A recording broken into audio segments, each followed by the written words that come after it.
C'est quoi ton conseil pour quelqu'un qui veut entreprendre au Maroc? Le Maroc est une terre d'opportunités, donc il faut encourager les gens à investir. Il faut encourager les étudiants à l'étranger à rentrer et à devenir entrepreneurs une fois qu'ils ont appris un peu leur métier, la vie réelle. Voilà, qui fraîchement sortis d'école, c'est plus dangereux d'entreprendre qu'en ayant bossé 4-5 ans, 3 ans. Ouais, la vraie vie, de voir comment ça se passe. Donc plein d'opportunités au Maroc, plein de choses à faire. C'est pas les mêmes à chaque instant. Les opportunités qu'il y avait en 1992 pour créer une banque d'affaires, puis une banque commerciale, il y en a moins aujourd'hui par niveau intensité concurrentielle. Hein. C'est juste le nombre d'acteurs qui sont dans le business. Mais aujourd'hui, il y a d'autres opportunités magnifiques où il n'y a pas grand monde, où il y a encore des boulevards à développer.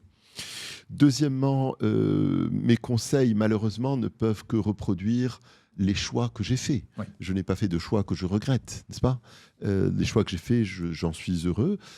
Donc moi, j'ai pris le pari de baisser mon niveau de risque en m'associant à des gens qui allaient m'apporter de la solidité, du business, de la clientèle, des capitaux, quitte à ne pas avoir 100% de mon projet, mais à avoir 50 ou 40 ou 30 ou 20. De risque et plus de potentiel. Exactement. Sans aller dans ces extrêmes-là, moi, j'ai pris le parti d'avoir 20% ou 15 ou 25 de mes projets, mais d'être sûr d'avoir avec moi des gens qui allaient m'apporter du chiffre d'affaires, m'apporter du networking, m'apporter de la visibilité, baisser mon niveau de risque et mon niveau d'échec. Okay. Parce que ma recommandation est que l'asset, l'actif le plus important, celui qui détermine les cash flows futurs des projets, finalement, celui qui détermine le succès financier des projets, c'est la réputation. Et la réputation, il vaut mieux éviter de la perturber par une succession de projets avortés. D'accord. Donc le fait de baisser le niveau de risque d'échec d'un projet en prenant moins et en s'entourant fortement dans le capital du projet, construit à la fin, sur le long terme, une réputation qui elle-même est gage de projets ultérieurs, d'autres projets, d'autres cash flows, de rentrer dans un cercle vertueux avec la carrière, avec l'âge, avec l'expérience. Avec des partenaires aussi qui restent. Ceux-là qui repeat, ou d'autres nouveaux. Le track record compte dans ces métiers-là, c'est-à-dire les résultats du passé comptent, comme ils comptent dans la finance, comme ils comptent pour un gérant de portefeuille. Quand vous confiez votre argent à un gérant de portefeuille, vous lui dites « montre-moi tes performances au cours des 10 dernières années, ou tes 15 dernières années ». Donc il faut un track record solide, et il sera d'autant plus solide que vous avez un tour de table qui vous aide et qui vous accompagne. Voilà, ensuite, la dernière recommandation, c'est d'être ambitieux. Voilà, de dire qu'il n'y a pas de limite à la taille. C'est pas grave de diluer dans le capital en pourcent, c'est pas grave.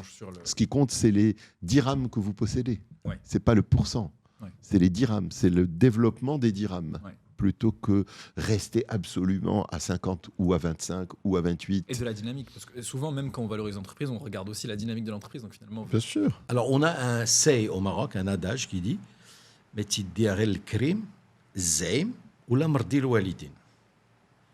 Le krim, c'est quelqu'un qui est bienveillant, qui a un bon fond. Zaim, c'est celui qui a de l'audace. Ou mardil walidin, c'est celui qui écoute ses parents. Donc, moi, je vais répondre à cette question. Je vais vous paraître un peu, on va dire, passéiste, mais je pense que c'est la réalité. Il faut avoir de l'audace. Il faut avoir de l'ambition. Et il ne faut pas avoir peur d'aller voir des banques. Il ne faut pas avoir peur d'aller voir des fonds d'investissement. Et la chance que les jeunes ont aujourd'hui, que je n'avais pas, moi, il y a 20 ans, c'est qu'il y a aujourd'hui des VC. Il y a aussi des business angels. Moi, je n'ai pas encore eu de gens qui sont venus me voir pour me dire « voici mon projet, voici mon concept, voici mon BP, voici mon business model. J'ai besoin de 3 millions de dirhams pour commencer. En contrepartie de ces 3 millions de dirhams, je vous propose 10, 15, 20% de l'entreprise. » On sait que 3 millions de dirhams, c'est peut-être plus que 10, 15, 20%, mais on veut rester le founders et on ne veut pas nous diluer trop tôt. Mais je vous assure que je suis conscient que vous allez récupérer votre argent et plus. Et en fait, ce qui est intéressant, c'est que 99 projets sur 100 tu risques de perdre les 2 ou 3 millions de Ouais. dirhams. Mais il y en a un Où tu vas faire x100. où tu vas faire x100. Et par conséquent, il faut qu'on puisse changer la culture au Maroc de Oui. l'entrepreneuriat. Et du risque. C'est-à-dire que ce n'est pas tous les projets qui vont réussir. C'est pas grave si un projet fail. Et alors, so what? C'est pas grave si tu perds 2 ou 3 millions de dirhams sur un projet, en sachant que tu peux gagner 50 millions de dirhams sur un autre. Mais avec l'autre, alors c'est pas 2%, 3%, 10%, c'est 1%. Donc il faut répéter, répéter, et répéter, et répéter. Mon métier principal aujourd'hui, c'est résoudre des problèmes. C'est-à-dire que tu démarres ta journée en te disant quel problème je vais résoudre. Ça peut être avec des clients, ça peut être avec des fournisseurs, ça peut être avec ton procédé de fabrication. Tu as des problèmes au quotidien. Si tu n'avais pas de problème, ça serait trop facile.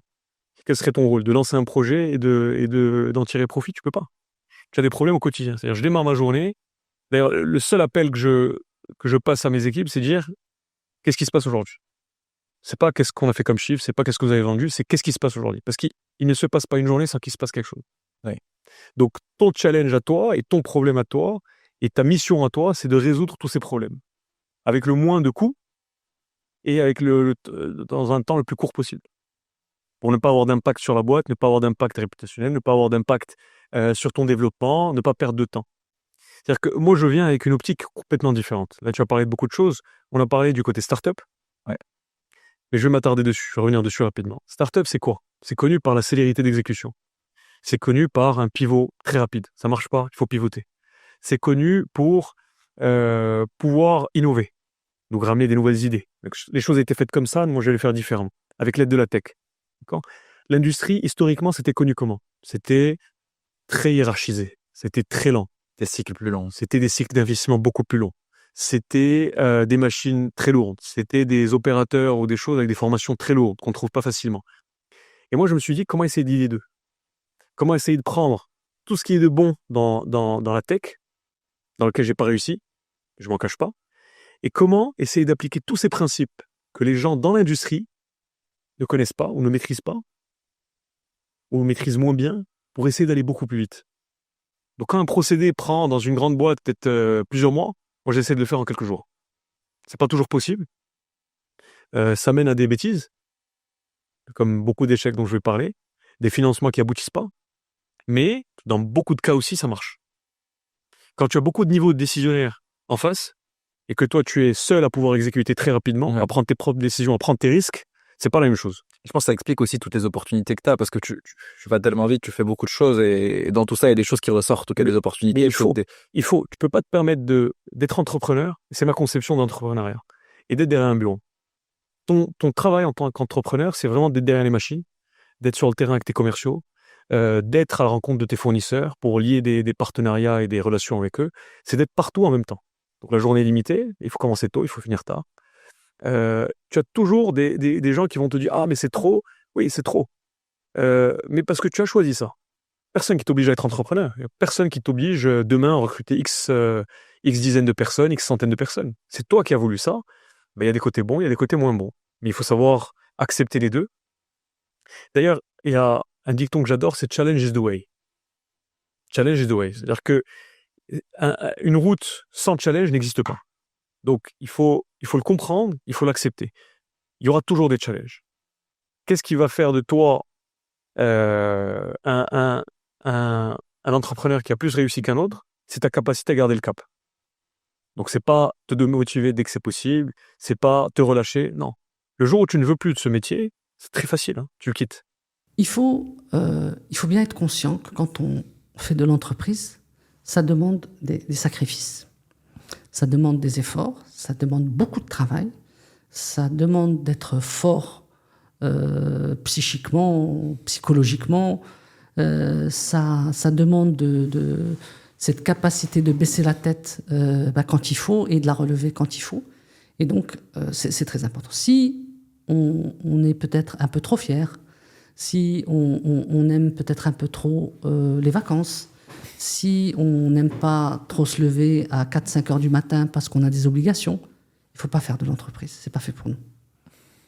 L'entrepreneur est quelqu'un qui est capable de faire beaucoup d'efforts, de vraiment souffrir dans sa chair jusque-là pour pouvoir monter. Pour y arriver. Pour y arriver, là c'est clair. Si on pense qu'entrepreneur, c'est se lever à midi et partir à 4 heures, faire du golf, et même ceux qui font du golf aujourd'hui à 60 ans, ben, il faut se dire que soit il s'est levé très tôt, soit il va se dormir très tard, mais ça n'existe pas. Des entrepreneurs qui l'ont cool. La première des choses, c'est il ne faut pas avoir peur d'échouer. Ça, c'est toujours la même chose.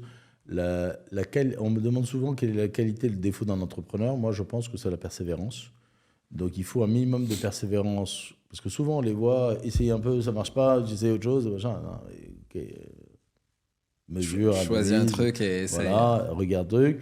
Après, si tu es trop persévérant, tu vas reproduire des erreurs, tu vas devenir con. Donc ça, il faut faire attention à cette balance-là. La première, je pense que le conseil le plus important, c'est ne soyez jamais seul. Voilà. Il vaut mieux partager un succès avec plusieurs actionnaires que être tout seul. Okay. Et c'est très dur d'être tout seul. Et pour moi, aujourd'hui, avant d'investir dans des trucs, c'est un peu un red flag. Quand tu vois quelqu'un qui arrive tout seul... Ouais, mais même les Américains, moi j'ai vu des gens là récemment qui étaient dans des programmes d'accélération et tout, ils ont dit ton red flag était super, t'es fantastique, ton projet il est dingue, ton parcours il est dingue, ton problème c'est que t'es seul. Donc ça veut peut-être dire quelque chose sur ta personnalité. Tu entreprends pas pour avoir de l'argent. Parce que tu risques de prendre des shortcuts qui sont très rapides et qui ne sont pas les bonnes décisions. Parce que l'argent est une conséquence de tout ce que tu fais, non pas un préalable. Donc il faut comprendre. Moi, le seul conseil que je peux donner, c'est de voir les choses en grand. Œuvrer, faire de sorte à ce que quand on prend un choix, on fait de sorte à ce que ça marche. Et faire de sorte à ce que ça marche, c'est des efforts, c'est de l'énergie, c'est revenir au travail régulièrement, refaire jusqu'à ce que ça... Abandonner, sortir les mauvaises ondes, les choses toxiques, il faut les sortir rapidement, ne pas les laisser sur ta voie. Parce que le chemin est long et en même temps, s'entourer des bonnes personnes, s'entourer des people qui te donnent envie d'aller tous les matins au bureau, prendre du plaisir, parce que parfois, ce n'est pas des parties de plaisir quand vous avez des clients qui partent, quand vous avez une concurrence acharnée et tout. Ouais. Mais quand vous avez des gens avec qui vous prenez du plaisir à travailler, donc forcément... ça sera beaucoup plus facile d'aller au-delà de ces difficultés. Premièrement, croyez en vous-même. Les entrepreneurs qui ont réussi, c'est pas des surdoués. C'est pas des aliens. C'est pas des aliens. Voilà, c'est des gens normaux comme nous. Donc, croyez en votre potentiel. Deuxièmement, il faut être mission driven. Le voyage d'un entrepreneur, c'est un voyage en solitaire. En d'autres termes, c'est très difficile. Être entrepreneur, c'est chaque jour se réveiller et avoir des problèmes à résoudre. C'est ça la vie d'entrepreneur. Tu as un produit qui ne marche pas, il faut le faire marcher. Tu as des clients insatisfaits, il faut les satisfaire. Tu as des équipes qui ne savent pas quoi faire parce que c'est le chaos en matière d'organisation, il faut les inspirer, il faut leur donner la vision. Et tous les jours, c'est chaque heure, c'est des challenges, c'est des obstacles, et c'est un marathon avec des obstacles, imagine. Donc, être entrepreneur, ce n'est pas évident. Sauf que l'angle de vue, il peut changer quand tu es mission-driven, comme je l'ai dit tout à l'heure. Quand tu ne vois pas les problèmes, mais tu es en train de rêver d'un truc que tu veux faire, qui t'anime et qui fait ce que tu es. Là, les problèmes, il devient beaucoup plus on va dire, il devient... Ils font moins peur. On les gamifie plus ou moins. Ça devient amusant de les résoudre et ça t'inspire, etc. Mais il ne faut surtout pas créer une start-up pour créer une start-up parce que ça ne va pas marcher. Si tu crées une start-up juste pour avoir un retour sur investissement et dire voilà, je vais suivre le train, ça ne va pas marcher. Et puis, troisièmement, c'est accepter l'échec. Et ça, c'est très important. On le répète souvent, aujourd'hui, ça devient un stéréotype, ce conseil-là, mais il n'est pas obsolète. Souvent, échouer, c'est très dur à adosser émotionnellement. Accepter. Et même vis-à-vis de... Il faut accepter l'échec, il faut considérer que chaque échec, en fait, c'est un apprentissage. Et si tu n'es pas prêt à échouer, un entrepreneur n'est pas de bon chemin pour toi. Donc, et puis finalement, moi je leur dis, surtout pour les entrepreneurs qui ont déjà quelques réussites, au niveau en tout cas sur notre écosystème marocain, n'hésitez pas à aider les autres entrepreneurs. C'est comme ça que notre écosystème va évoluer. Et j'adore quelques entrepreneurs marocains qui font beaucoup d'efforts, qui répondent toujours présents quand on leur demande de venir animer des workshops, faire des sessions avec les entrepreneurs. Ça fait partie de la réussite. Les entrepreneurs de la Silicon Valley, ils trouvent un moyen to give back pour les entrepreneurs. Ils arrivent à trouver du temps pour les conseiller. Et ne te dis pas non, je ne vais pas investir parce que de toute façon, ce qui est important, c'est ma boîte. Non. Si l'écosystème n'est pas prône à la culture de start-up, ça ne va pas marcher pour tout le monde. Donc, si on ne crée pas cette culture de diffuser et d'émulation où on a les réussites sont partagées, où on est disposé à aider les autres, ça ne va pas marcher. Donc, mon conseil pour tous les entrepreneurs qui ont quand même parcouru du chemin, give back, c'est très important. Pay it forward, comme on dit. Il faut être audacieux, il faut avoir du courage. L'entrepreneuriat is not for the weak-hearted. C'est-à-dire que oui, on a tendance à partager les résultats, etc. Mais il faut savoir que derrière, c'est beaucoup de problèmes, c'est beaucoup de challenges au quotidien. Et du coup, il faut être courageux, il faut être persévérant, résilient. Et il ne faut pas attendre d'avoir une idée parfaite, bien ficelée pour se lancer. C'est-à-dire que tu peux te lancer aujourd'hui avec une idée que tu vas améliorer avec le temps. Et je pense que c'est un conseil général, just do it. Essaye un petit peu de t'entourer de personnes qui croient en toi, ou là, at least, essaye d'un petit peu mute les sons qui vont un peu... Voilà, ce qui va un petit peu gêner ou entraver ton focus.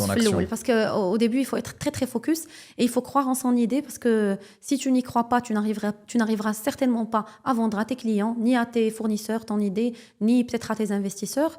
Du coup, il faut vraiment croire en son idée, il faut s'accrocher et il faut être prêt à apprendre sur le tas et avoir l'humilité d'apprendre. Et ça, c'est important, peu importe ton background, peu importe d'où tu viens. Il faut apprendre et rien n'est trop petit pour être appris. C'est pour ça que moi, j'ai fait de la livraison, j'ai fait de la production, j'ai fait de la gestion de commandes. Il faut être prêt à mettre la main. Il ne faut pas se dire ça, c'est pas pour moi. C'est-à-dire que moi, j'ai tant d'expérience. Là, pas du tout. Le business, ça ne marche pas comme ça. Il faut être terre à terre. You just have to do it. Et au final, il faut avoir un objectif et une vision très, très claire. Savoir pourquoi on fait les choses.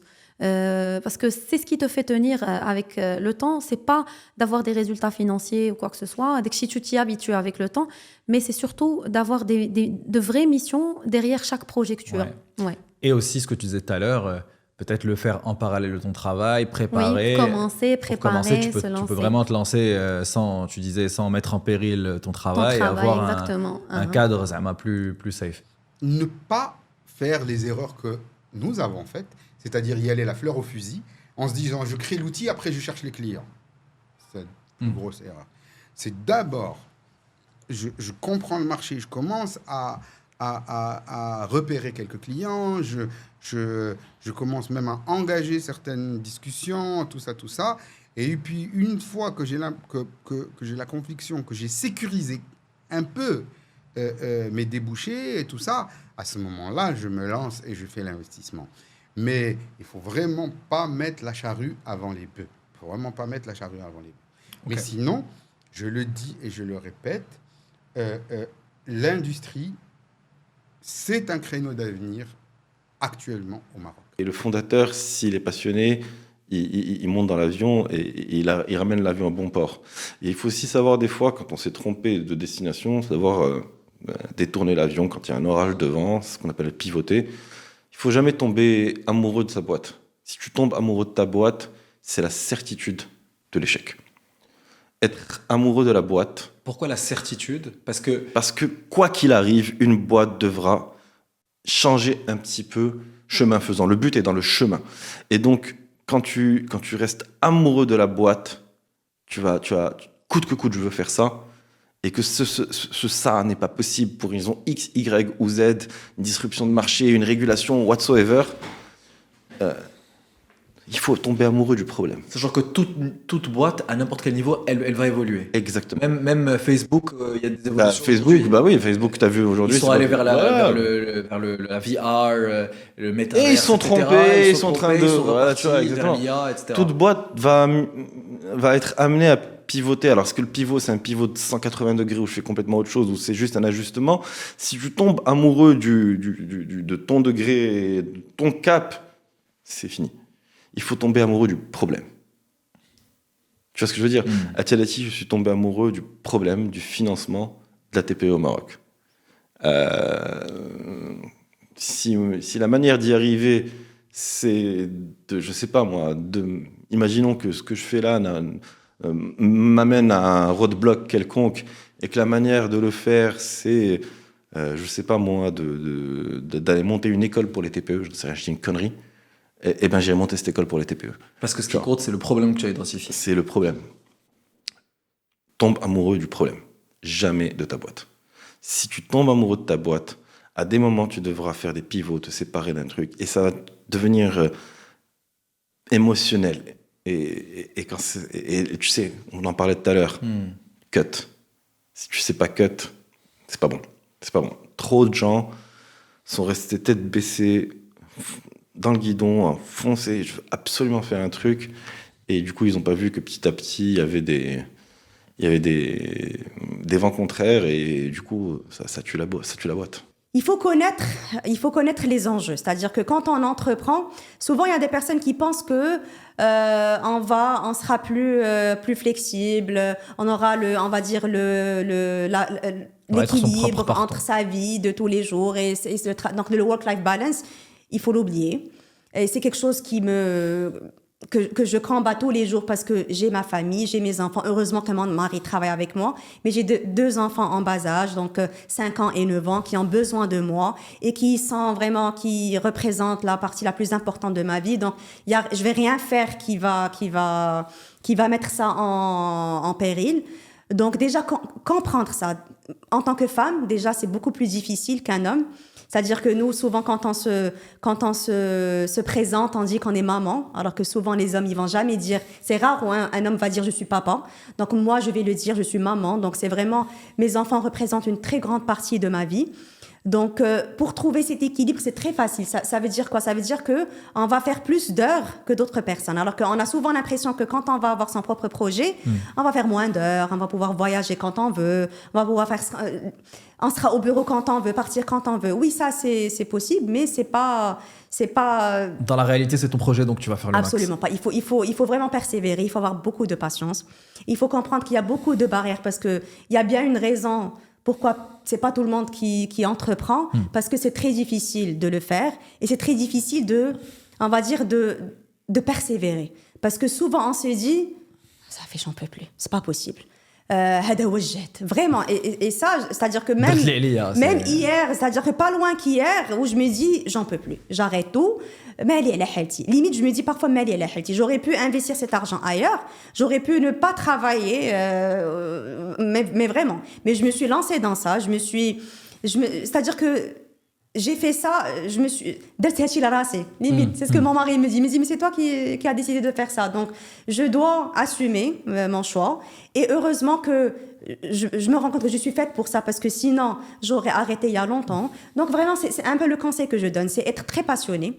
Il faut être passionné par le projet dans lequel on veut se lancer, parce que sinon, c'est impossible de pouvoir persévérer. Sinon, quand c'est dur, on ne tient pas. Quand c'est dur, on ne tient pas. On lâche et on se dit, ça y est, c'est pas fait pour moi, je passe à autre chose. Je pense que l'entrepreneuriat, c'est une forme de montagne russe émotionnelle où les challenges sont énormes. Et une fois qu'on a atteint un premier sommet, il y en a un autre, il y en a un autre. C'est pas, on est arrivé, ça y est, on peut maintenant s'arrêter et on va respirer. Et je pense que cette capacité à... Toujours rebondir et... Exactement, aussi être assez balanced, c'est-à-dire être assez équilibré, on va dire être assez équilibré, de se dire que c'est pas un sprint, mais réellement c'est un marathon. Il faut se définir des jalons et ensuite il faut être capable de pouvoir souffler.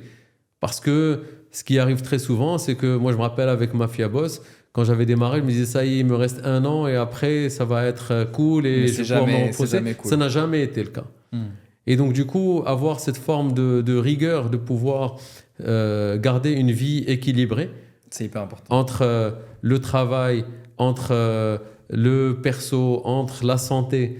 Et réellement, c'est-à-dire se le mettre comme si c'était des obligations. C'est pas aussi important que les objectifs. C'est pas un nice to have. Et pour pouvoir souffler, parce qu'à un certain moment, et d'ailleurs, on sent, il y a un point qui était aussi assez, chez Jumia par exemple, la culture de la boîte était très high-paced, c'est-à-dire c'était très speed, très agressif aussi dans un certain sens, pas agressif dans le mauvais sens, mais juste, c'est-à-dire on pousse à fond. Et donc, à un certain moment, on a l'impression que quand on monte dans les tours, ça veut dire à titre personnel, c'est-à-dire notre rythme de travail commence à monter et que le stress commence à augmenter, on commence à avoir peur qu'on va burn out. Et donc très souvent, on commence à avoir des symptômes, on commence à stresser, on commence à mal dormir, on commence à avoir des impacts qu'on ne connaissait pas santé. Et ça nous fait peur. Ouais. Et donc la première réaction, c'est de dire c'est pas fait pour moi et on en ressort. D'accord. Et un des points, ce qui était assez intéressant, c'est de voir qu'on est capable de monter dans les tours. C'est-à-dire, c'est comme une voiture qui peut rouler, qui roule à 120 et qui est dans la bonne vitesse. Mais elle est capable d'arriver à 180, 200 km/h pour certaines pointes. Mais elle doit être aussi capable de revenir, de refroidir. Donc de redescendre à 50, 60 km/h et de pouvoir... Et une fois qu'on découvre ça, on est capable de se dire qu'en fait, nos limites sont beaucoup plus loin que celles qu'on croyait. Et donc, au début, ça fait peur parce qu'on se dit c'est dangereux, c'est pas fait pour moi, c'est trop agressif. Mais une fois qu'on y goûte, on est capable de savoir qu'on a cette capacité de pousser et d'appuyer sur l'accélérateur et d'arriver à faire des choses qu'on n'avait pas l'impression de savoir faire. Mais il faut aussi savoir en redescendre. Ouais. Et ça, c'était assez unique et parce que très souvent aussi... les gens qui nous accompagnent, c'est-à-dire qui viennent avec nous dans ces missions-là, n'ont pas toujours l'expérience de pouvoir savoir comment monter, redescendre. Et je pense que le redescendre, c'est quoi ? C'est cet équilibre. C'est-à-dire que se forcer à avoir des vacances toutes les 8 semaines, prendre même un long week-end, pouvoir déconnecter le week-end, faire du sport, se forcer à avoir des activités où on a du plaisir. Tout ça, c'est pas un choix, oui, mais non, mais ça y est, j'essaie 2 mois. C'est un must-have comme le reste. Non, c'est un must-have. C'est-à-dire aller faire du sport, pour moi, c'est dans mon calendrier autant qu'une réunion. Ouais. Moi, la façon dont je l'ai fait, c'est que j'ai construit une expérience et une expertise dans un secteur et j'ai appris avant de faire. Donc, j'ai entrepris à la quarantaine. Il y en a d'autres qui entreprennent beaucoup plus tôt. Il y en a qui le font un peu plus tard. À la quarantaine, c'est différent. Enfin, en tout cas, c'est un modèle d'entrepreneuriat différent parce qu'on a un peu plus de crédibilité à vendre. Quand je dis crédibilité à vendre, c'est qu'on a un réseau qui est déjà établi, on connaît des banquiers, on connaît son secteur, on a un peu plus d'expérience qu'à 25 ans. Et donc, on est plus facilement en mesure d'acheter quelque chose. Ça devient simplement une question de risque. C'est est-ce que je suis prêt à prendre le risque d'acheter une entreprise et de me lancer, sachant que probablement on va me suivre, mais je lâche quelque chose de sûr pour une forme d'incertitude, avec en plus de la dette liée à l'incertitude. Donc ça devient une question de confiance en sa capacité à faire.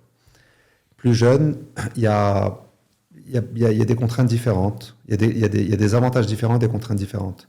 Il y a des avantages parce qu'on a moins de poids, on est probablement célibataire, on n'a pas de famille, on n'a pas d'enfants, femme et enfant en général, ou mari et enfant en général à cet âge-là. Donc c'est un peu différent. On a moins du côté positif, on a un peu moins de risques. Du côté négatif, et on a la capacité de se refaire si ça ne marche pas. Et du côté négatif, le risque de tout perdre est moins important. Le risque de tout perdre est moins important, ouais. Et au pire, on recommence.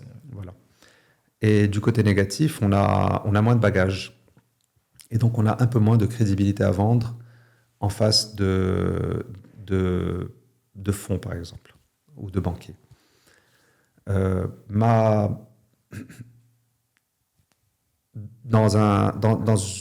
d'un côté ou de l'autre, pour moi, le point principal, c'est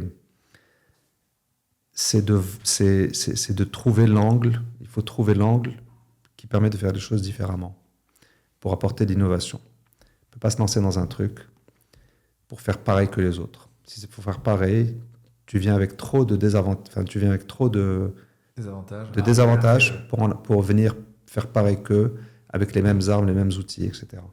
Si vous avez aimé cette vidéo, sachez que tous ces extraits sont issus de nos épisodes de podcast. Les épisodes sont disponibles sur notre chaîne YouTube et sur toutes les plateformes de podcast. Et pour ceux qui ne l'ont pas encore fait, abonnez-vous à la chaîne. On a envie d'atteindre les 100 000 abonnés cette année, donc on a besoin de vous pour y arriver. Partagez le podcast autour de vous, ça nous aidera à continuer à vous amener des invités exceptionnels.